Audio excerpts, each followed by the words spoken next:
ఒకప్పుడు యూరోప్ని శక్తివంతంగా నడిపించే ఇంజన్గా ఫ్రాన్స్కి పేరుండేది. కానీ ఇప్పుడు ఆ ఇంజన్ చమురు లేక చెతికిలపడినట్టు కనిపిస్తుంది. ఆ దేశ ఆర్థిక వ్యవస్థ దివాలా దిశగా వెళ్తుంది. రుణాలు ఎవరెస్ట్ను తలపిస్తున్నాయి. 2 ఏళ్లలో ఆ దేశంలో 5 ప్రధానమంత్రులు మారడం అక్కడి రాజకీయ సంక్షోభానికి అద్దం పడుతోంది.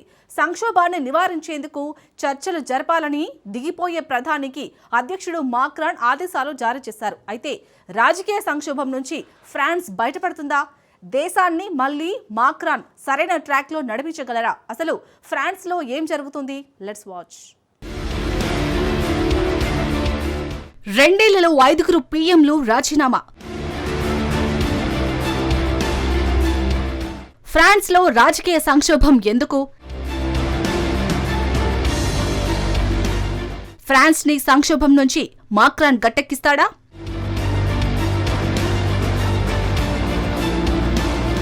ప్రపంచాన్ని మార్చేసిన విప్లవాల్లో ఒకటి ఫ్రాన్స్ రివాల్యూషన్. రాచరికాన్ని అంతం చేసిన నిరంకుశాన్ని నిలువునా పాతరేసి ప్రజాస్వామ్యానికి నాంది పలికారు ఫ్రెంచ్ ప్రజలు. అలాంటి ప్రజల్లో ఒకడే ఇమాన్యుయల్ మాక్రాన్. ఫ్రెంచ్ రాజకీయాల్లో అతడొక సునామీ. అక్కడి పాలిటిక్స్ డిఎన్ఏను మార్చిపడేశాడు. నాయకుడంటే చట్టాలు చేసేవాడు మాత్రమే కాదు, ప్రజలను తన చుట్టాలుగా మార్చుకోవాలని ప్రపంచానికి చెప్పిన వాడే మాక్రాన్.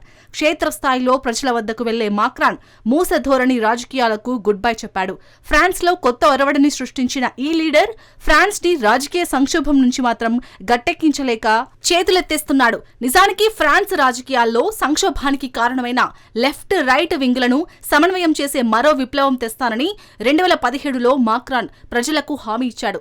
అప్పటికి మాక్రాన్ యువకుడు, ధైర్యవంతుడు, ఆశావాదంతో నిండిన నాయకుడు. కానీ 8 ఏళ్లు గడిచినా ఫ్రాన్స్ రాజకీయ సంక్షోభాన్ని మాత్రం సరిదిద్దలేకపోయాడు. తన హయాంలో ఇప్పటివరకు ఫ్రాన్స్లో 7వ ప్రధానమంత్రి రాజీనామా చేశాడు. అసలే అప్పుల ఊబిలో చిక్కుకున్న ఆ దేశంలో ప్రస్తుతం నెలకొన్న సంక్షోభాన్ని నివారించే మార్గంపై మాక్రాన్ దృష్టి సారించాడు. ఆ బాధ్యతలను ప్రస్తుతం రాజీనామా చేసిన ప్రధాని సెబాస్టియన్ లోర్న్కు అప్పగించాడు. కానీ ప్రస్తుత సంక్షోభాన్ని నివారించడం సాధ్యమా? మాక్రాన్ ఆదేశానుసారం లోర్న్ పరిష్కారం కనుగొంటాడా?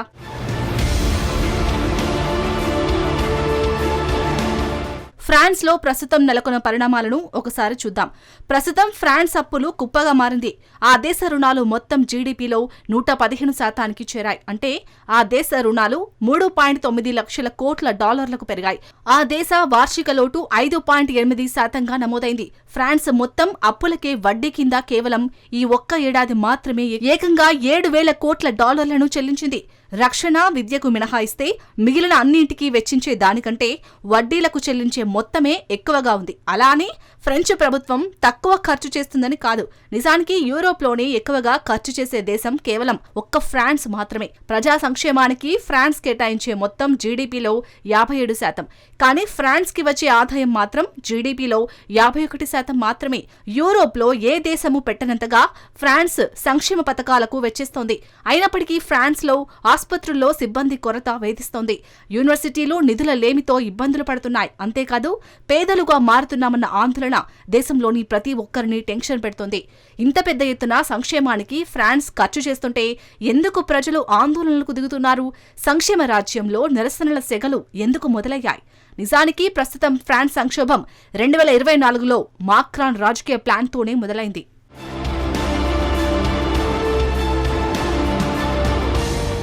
ఫ్రాన్స్లో 2023 నుంచే మాక్రాన్పై ప్రజల్లో వ్యతిరేకత మొదలైంది.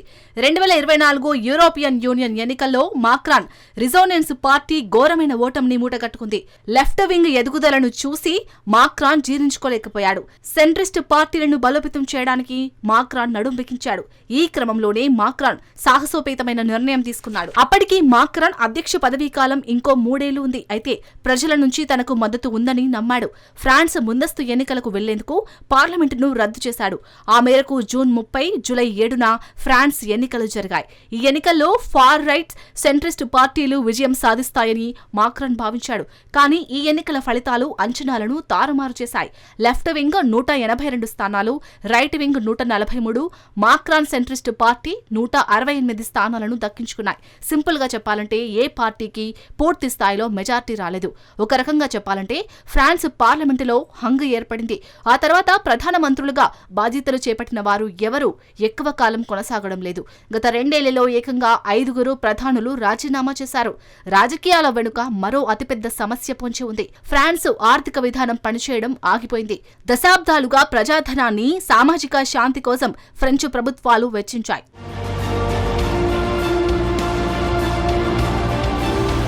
ప్రధానంగా సబ్సిడీలు, బెనిఫిట్స్, ఉద్యోగుల జీతాలకే ఎక్కువగా నిధులు ప్రభుత్వాలు వెచ్చించాయి. దీంతో ప్రజల్లో అసంతృప్తి పెరిగిపోయింది. ఫ్రాన్స్ ప్రతిసారి యూరోలపైనే ఆధారపడింది. అసలు ఫ్రాన్స్ ఎలాంటి ఖర్చులను చేస్తుందో ఒకసారి చూద్దాం.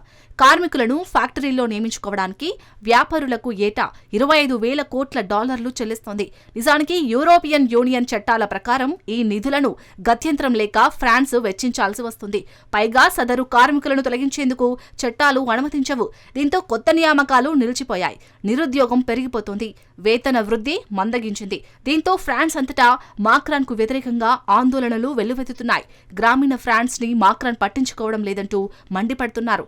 పెన్షన్ మార్పుల నుంచి ఇంధనపు పన్నుల వరకు ఏ నిరసనలకు పిలుపునిచ్చినా ఫ్రాన్స్ అంతటా ప్రజలు కదిలివస్తున్నారు. దీంతో ప్రస్తుతం ఫ్రాన్స్ లో పరిస్థితులు గందరగోళంగా మారాయి. ఫ్రాన్స్ పరిణామాలను చూసి నిన్నటి వరకు యూరోప్ కు ఇంజన్ గా ఉన్న అదే దేశం ఇప్పుడు యూరోప్ కు గుదిబండగా మారిందన్న విశ్లేషణలు వెలువడుతున్నాయి. యూరోప్ ను వణికించే అనారోగ్యమున్న దేశంగా ఫ్రాన్స్ మారింది. దశాబ్దాలుగా తనకు శక్తిని మించి ఫ్రాన్స్ వెచ్చిస్తుంది. ఇప్పుడు ఆ దేశాన్ని ఆదుకోవడానికి యూరోప్ ఏమాత్రం సిద్ధంగా లేదు. నిజానికి ఫ్రాన్స్ కంటే ఈయూలో గ్రీస్ దారుణమైన పరిస్థితులను ఎదుర్కొంటోంది. ఇప్పటికిప్పుడు ఫ్రాన్స్ దివాలా తీయకపోవచ్చు, కానీ ప్రస్తుత సంక్షోభం అప్పులు, ఆర్థిక లోటుకు సంబంధించినది మాత్రమే కాదు, ఇది విశ్వాసానికి సంబంధించిన సంక్షోభం. ప్రభుత్వం తన హామీలను నెరవేర్చగలదనే నమ్మకం కోల్పోతోంది. ఫ్రాన్స్ ఈ విశ్వాసాన్ని పునరుద్ధరించకపోతే ఎన్ని బడ్జెట్లు, బెయిలౌట్లు లేదంటే ప్రధానులు మారినా ఆ దేశాన్ని మాత్రం కాపాడడం సాధ్యం కాదు.